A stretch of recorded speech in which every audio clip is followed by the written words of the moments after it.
Welcome to Alternate Endings. Half audiobook. Half podcast. Full apocalypse. This time, we discussed a short story from our last episode and walk through the real-world implications of this kind of apocalypse.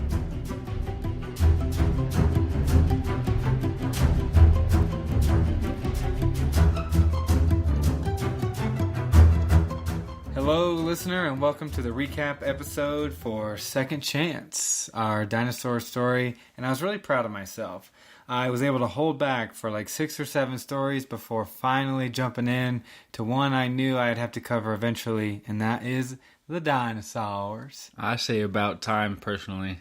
I'll retouch on this idea. People are very quick to nickname these tales after things that are similar. The bird story was revered as a Hitchcock story by more than one person to me, and I've been You told just wrote by... Jurassic Park, didn't you? Yeah, multiple people have said, "Oh yeah, listen to your Jurassic Park story." It's like, thank you very much. I appreciate you listening, but it's not Jurassic Park. Thank you. There are dinosaurs, and someone did start something very similar to Jurassic Park, but it was a cattle rancher in West Texas. I wanted to discover what it would be like to envision a Jurassic Park in the most opposite environment possible, from a mountainous, tropical, green island surrounded by ocean. You got West Texas, you know. You're in the middle of a country. I mean, just thinking land in general, you've got the vast majority of the United States above you. You've got Mexico below you. It's flat. It's dry. And in Triassic Texas, you could live within driving distance of this park, you know? How secure would you feel if you lived in a town that was like 10 minutes away from this park and you knew that if a breakout occurred, then they could be coming right for your cul-de-sac? I've seen multiple of the Jurassic Parks. I've seen enough of them to know that's probably not a good idea. Things don't last. They don't. I mean, even looking at it, it necessarily wasn't her fault. It's not like she had captured these dinosaurs that eventually came in and ruined it, essentially. Dinosaurs are everywhere.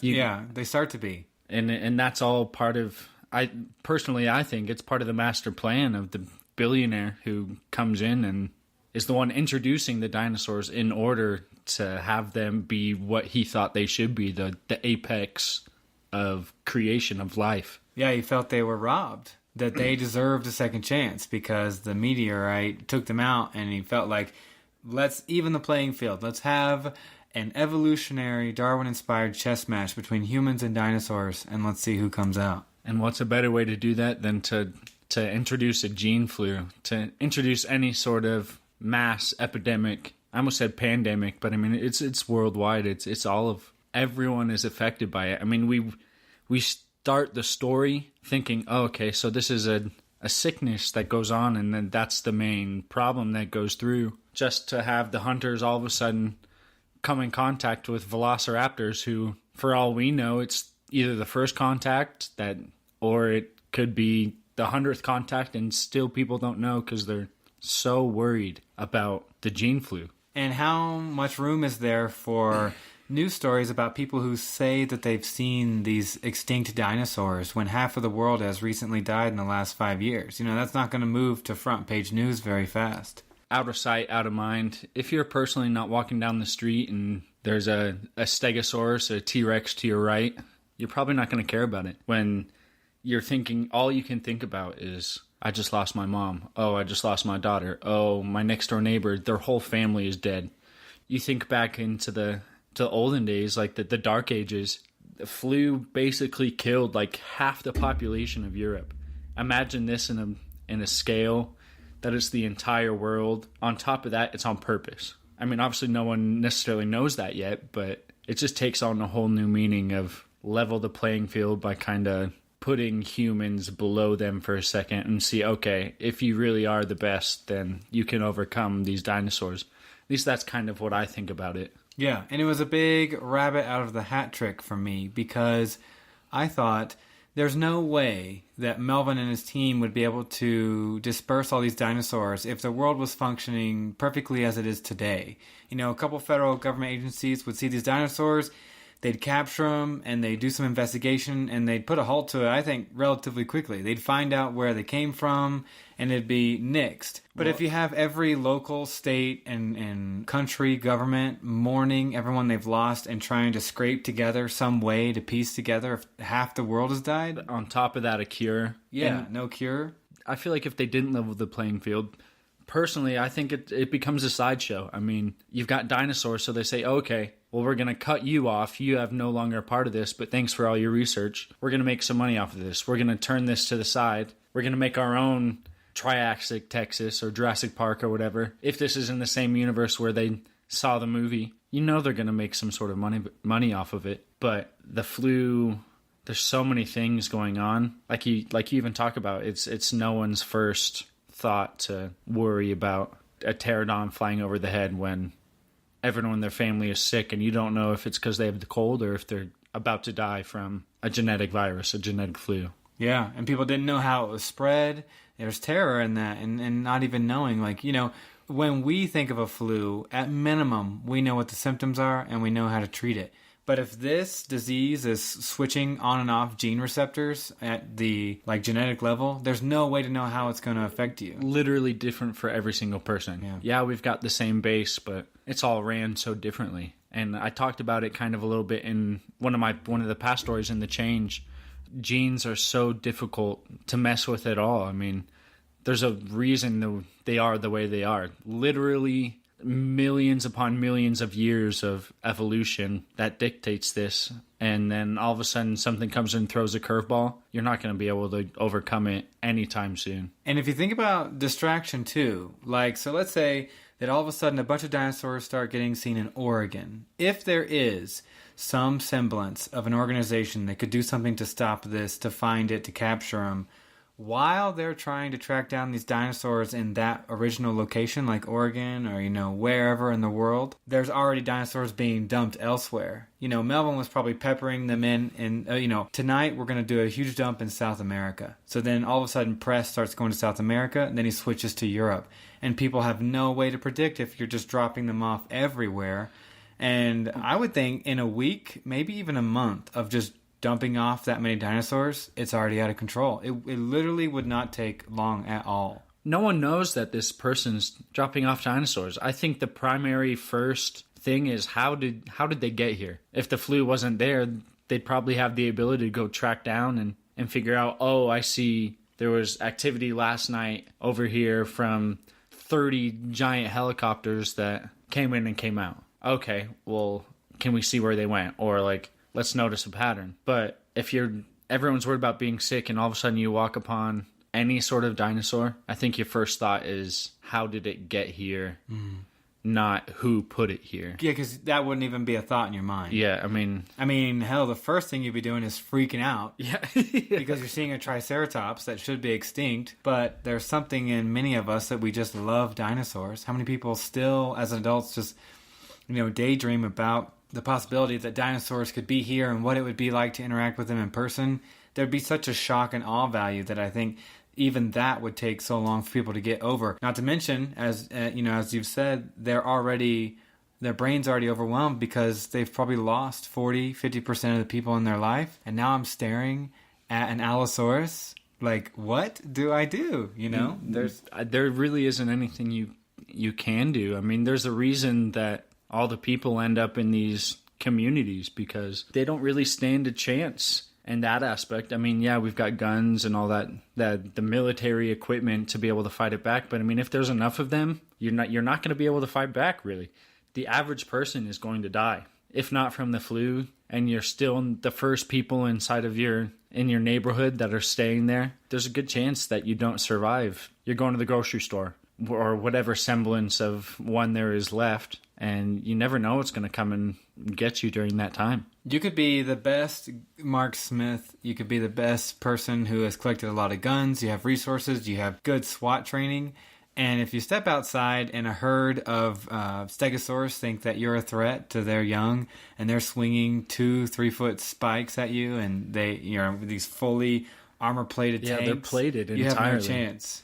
So to run and to seek durable shelter is the priority. And a lot of people, especially like random apartment complexes, random houses, there would be so many people that just wouldn't have the means to survive. I mean, you think about evolution and Darwin's survival of the fittest. That has to play a role in what Melvin thinks. Because, I mean, I look behind you right now and there's dinosaurs literally on your TV stand. There's a reason. They are real, folks. And they are real dinosaurs. Melvin is here. There's a reason they've been talked about forever, because they were creatures they're unimaginable. If we didn't have the proof in front of us, you think about something that if you unloaded an AK-47, multiple clips into it, yeah, it'd probably be hurt. But I mean, to a stegosaurus, the plated body, what is that actually going to do? How many of them are actually going to go through? I mean, we never really know. It's the average person. I've already said it. The average person is dead. I don't think there's a reason those small cities pop up and yeah. And one part of the story I was sad that I didn't get to delve into more was I really wanted to capture what it would be like for people who lived on the outside of these fortified cities. So, like, let's say Denver, right? Denver, Colorado, it's an hour south of us here. What is left over of Denver would probably get walled up and it would turn into a fortified city and people who happen to live there. But what happens if you're not financially well off? Or what happens if you happen to be living outside the city at the time they throw the wall up? You're excluded. And you have to earn your way in. And I really wanted to follow the journey of a family who had saved up money for months and months, and they had survived they've dodged all these dinosaur incidents and attacks. And they load up the whole family, the little dog, and they get in the car, and they're driving to the gates of the city, and they run into some BS on the way, and just show like the desperation for everyone outside of the city, what it would be like to try to survive once the scale is tipped and it's not a human-dominated globe anymore, and now it's to the point where dinosaurs are everywhere. And just what that would be like to drive to the city, and then they're like trying to grill you with questions. And, I didn't get to think about that because the story ended up being too long, but it was an interesting alley to go down. You talking about that, it just makes me think, there's an anthill. What happens to the ant that wanders off too far, and on their way back, all of a sudden some human has put molten lead down its home? I mean, obviously this is a little bit different in that they're trying to get to the safe place, but what happens when not even a vicious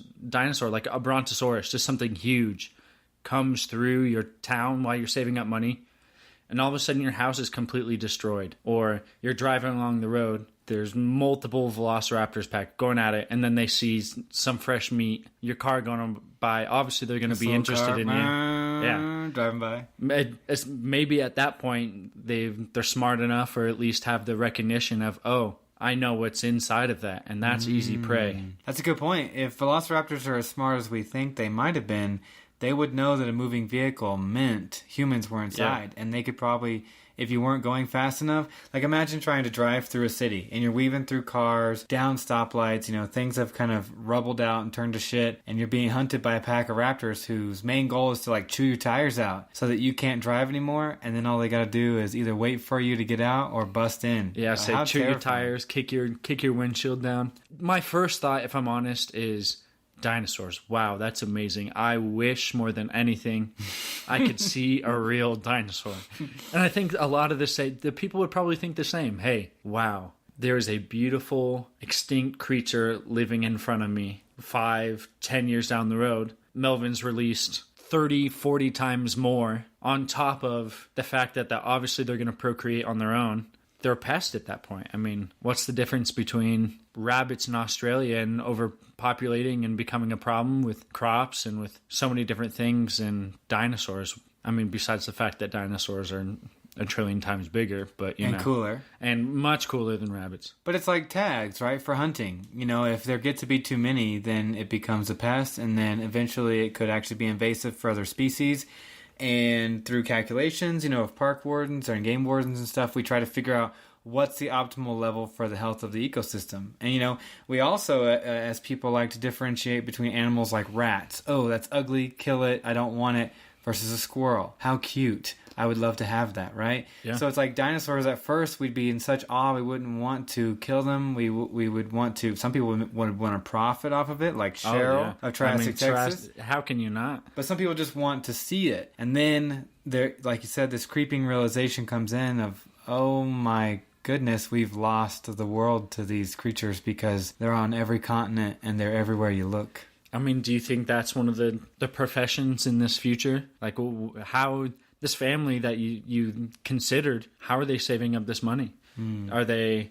I mean, you think about the military. You were talking to me about this earlier. They don't need to sell weapons to countries anymore for war. They just sell it to everybody else to protect themselves. Is a game hunter all of a sudden a new profession? Or is security, in-home security, plating, is that a new... Like, what professions do you see actually surviving? Besides the obvious of, like, teaching and healthcare and the essentials you need to be able to maintain any sort of city. Well, I mean, even if you were walled up in a city that had, a net to protect you from the sky, day-to-day life will still come and go. You'll have, little pop-up grocery shops. People will still want to wear clothes. So a lot of industries, I think, would stick around. One little interesting thought that I had when considering what type of income or activities people would do in this type of world is people will pay exorbitant amount of money right now to go to other countries and hunt like an elephant or a lion. And everyone's on their own for the ethics of these hunting trips and the choices, exactly. Right? There'd be people who would get a rush from saying, hey, you guys want to gun up this weekend? Yeah, let's go to South America. Oh, you would have to walk outside your city, and who knows what you would run into.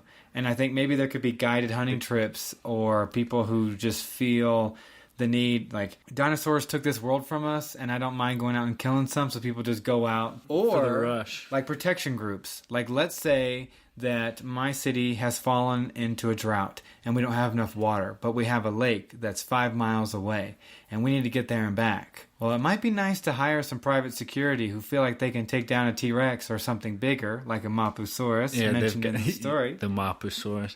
To get you there and back. They've got their Jeeps that they run side by side, Jurassic Park logos and all. You know they're going to full on profit from it. Guns out the wazoo. I could see it. I mean, you think about for Triassic Texas, she was sending people out to different countries to capture dinosaurs. I mean, when you talked about going on hunting trips, that's essentially a hunting trip, except for instead of bringing back a foot or a horn or a head as a trophy, you've got a moneymaker. You've got the profit. And so, I mean, zoos. Imagine a zoo where people... I mean, obviously people don't care too much right now that these animals are taken from whatever place. But if they become a pest, who wouldn't want to have a really cool place to go look at these animals safely? Because regardless of how dangerous they are, if I see a polar bear, obviously I don't want to be right in front of it. But if I can stand 50 feet away and watch its beauty. If there's snow on the ground and it's super happy, I want to see that. If you can go up and see any sort of dinosaur in somewhat man-made or not natural habitat, I feel like I'd pay money for it.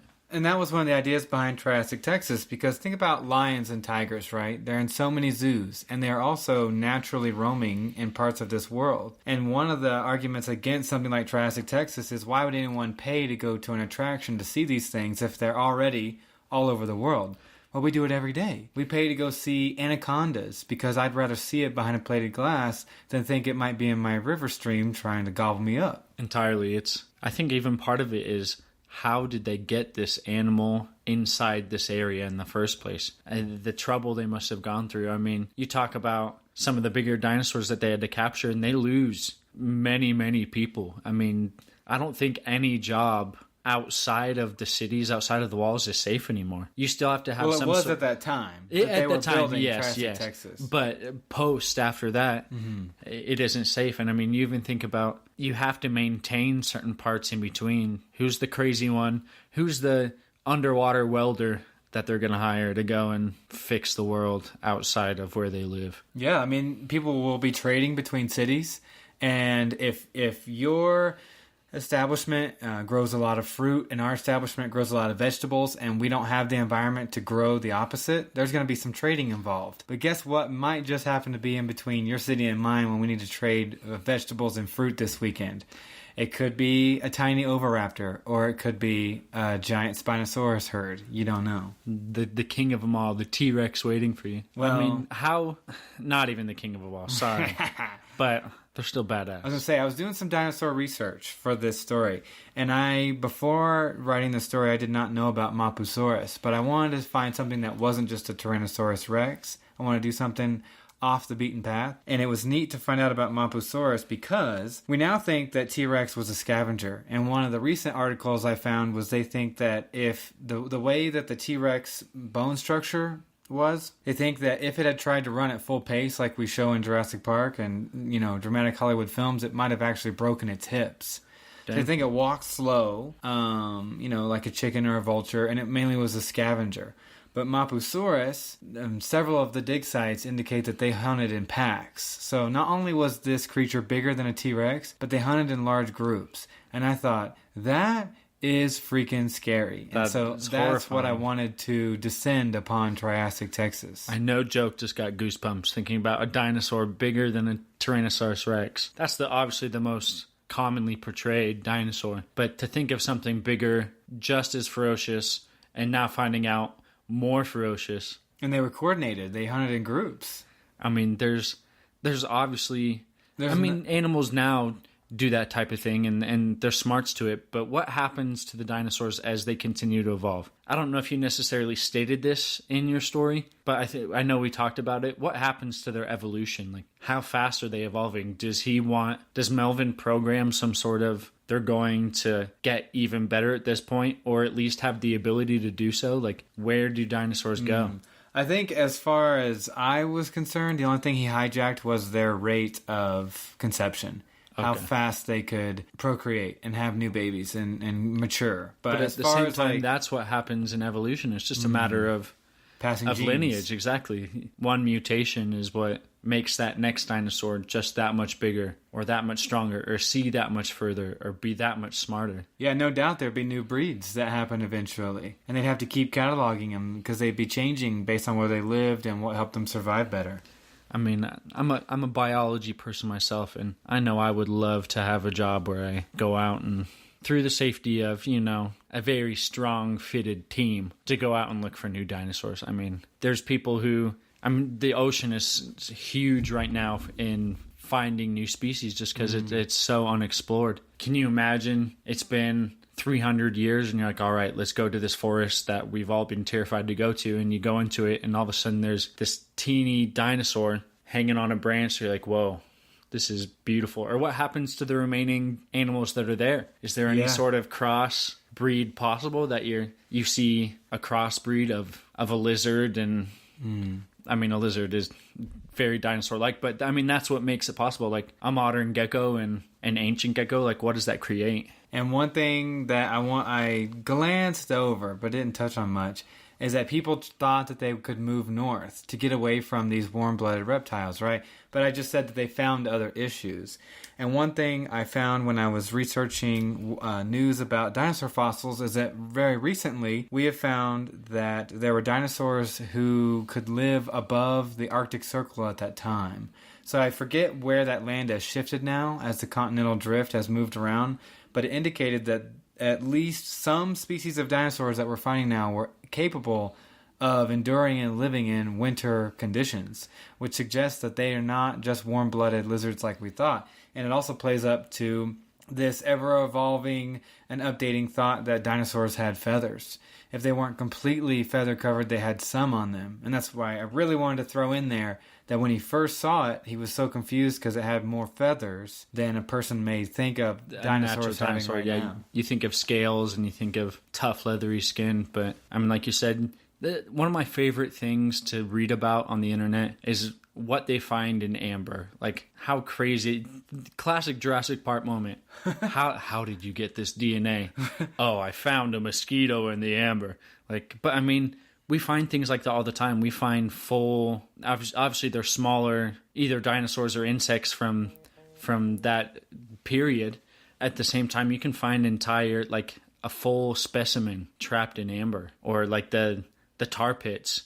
Obviously not quite back to dinosaurs, but we found full mammoths and like full animals that have been long extinct that are still pretty much put together through those preservation. And we still find new dinosaurs all the time. All the freaking time. I mean, even just down south by now where I live, just south of Denver, they're digging a site to add on to a building, and they found dinosaur bones. In Colorado, in the middle of what looks like a suburban area, there's dinosaur bones right there. Like, the climate and habitat now is going to be different than when dinosaurs roamed for our area. But at the same time, it's not probably that far off. There still is probably a cold winter and a warm summer. A surprising and somewhat shocking finding that I came upon, speaking of new dinosaur species, they found this animal recently that they think existed at the same time of dinosaurs. And imagine this. It's a otter-style animal. So it looks like an otter, right? Okay. It's a little misshapen. Its legs are a lot longer than an otter. I would assume ginormous, as all and it prehistoric was as big animals as a freaking whale. Yeah, a whale? Yes. What? I saw the pictures and I was mind blown.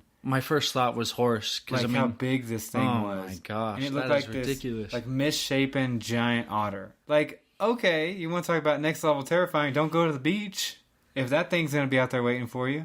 I mean, I even think about King Kong when they go to the jungle and there's centipedes that are 100 feet long and as thick as a tree trunk. And that's horrifying on its own, but an otter as big as a whale, yeah. like... People should look it up. Some sort of brain control beyond just what can I eat? I need whatever centipedes think, you know. That would be I just can't even put it. I can't even put it into perspective. I'm sorry, I'm at a loss for words for you, just because that is a monster. In every sense of the word. And speaking of perspective, I did a little math. So we think right now that dinosaurs were king of the land and possibly the ocean for about 200 million years. To put this in perspective, humans have been thought to be pretty dominant for about 10,000 years. That's when a lot of our written history goes back, pre-Egyptian times. And, there's some debate right now about really when the first civilization started, but let's just say it's 10,000, right? Yeah.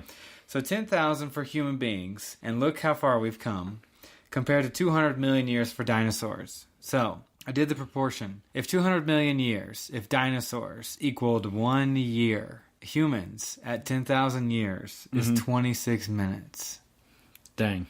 We have not even existed for half an hour compared to a year of dinosaurs. That is an incredibly overwhelming number to consider how long the same ground that we all walk on, the same ground that your grocery store parking lot is paved, the same ground that you drive to your parents' house, dinosaurs walked on that for 200 million years. And just to tie it back to the story, and I hate always to get back to the environment, but look at what we've done and increased beyond. A vast majority of that isn't even post-industrial age.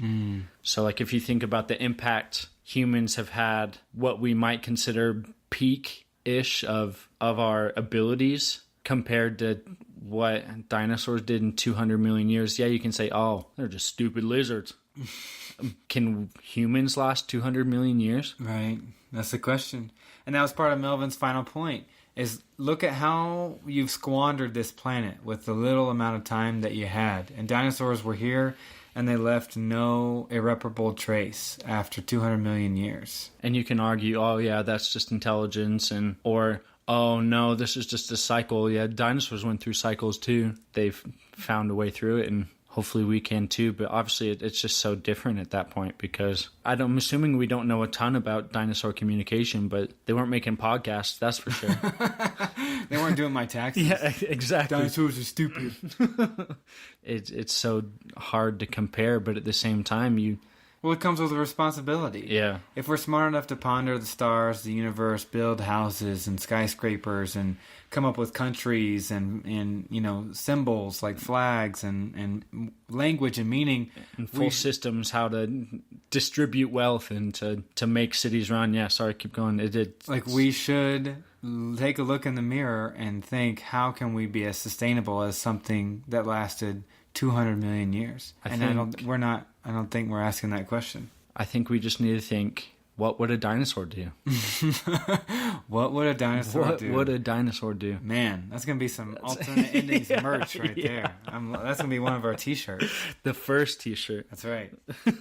So I guess we will wrap up with one of the most important things to me about this story was I wanted to go from YouTube and viral videos of dinosaurs to a full-fledged takeover in a realistic way. And you and I talked back and forth. I called you, we texted, and I really wanted to come up with a method that could translate from secrecy to world domination by dinosaurs. And, we both kind of talked about this eccentric billionaire person who had this idea, but also had to neutralize the human population. And, there's a small line in the story, but just because people get incredible wealth and incredible influence in the world doesn't mean that they're good people. Doesn't mean that they're rational or that they'll act in our best interest. And Melvin Letzer was someone who was obsessed with dinosaurs, and he wanted to give them a second chance, and he knew how to do it. And so he did, and he stayed hidden in secret, and just after his death, he has it perfectly timed that he sends what I picture as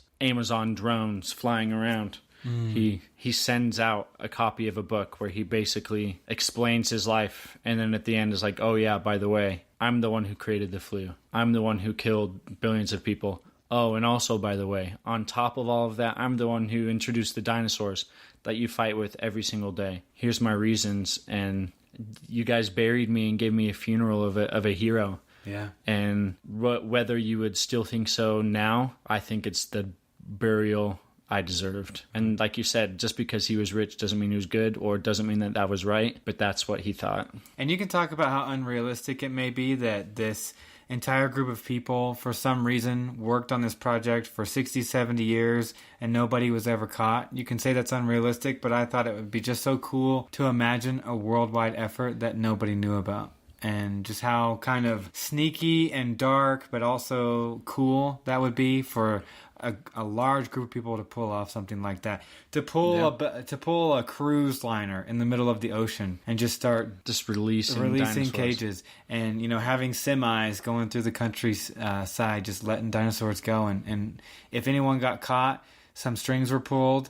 Some mysterious things happened and they didn't get in trouble, or maybe they never got caught. And also, once dinosaurs are already out there, if you did get caught, you just say, hey, we found it, and we were trying to capture it, or it escaped, or so many ways you can go about it. My last thought, when you were talking a little bit earlier, and what if the roles were reversed, and instead of a dinosaur that we know roamed this earth, like what if it was an alien? Like, how do people, I don't know why I thought that, but what's the difference in there? What if aliens came in and dropped a virus off that killed half the people, and then they came down because they had enough research, just like Melvin did, that would know, hey, if I go down there in full force, they're going to wipe us out. But let's even the playing field a little bit. Dinosaurs, regardless of their impact here, they're aliens at that point. We don't know them to an extent, even though they're not aliens.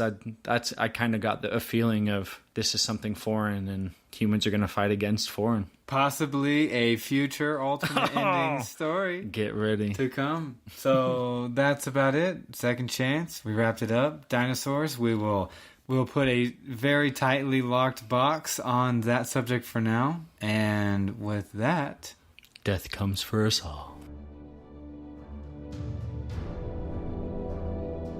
Thank you all for listening. Next episode, we return with a brand new audiobook story. Talk to you soon. Assuming the world is still standing by then. We would like to thank Kevin MacLeod for his music found on incompetech.com.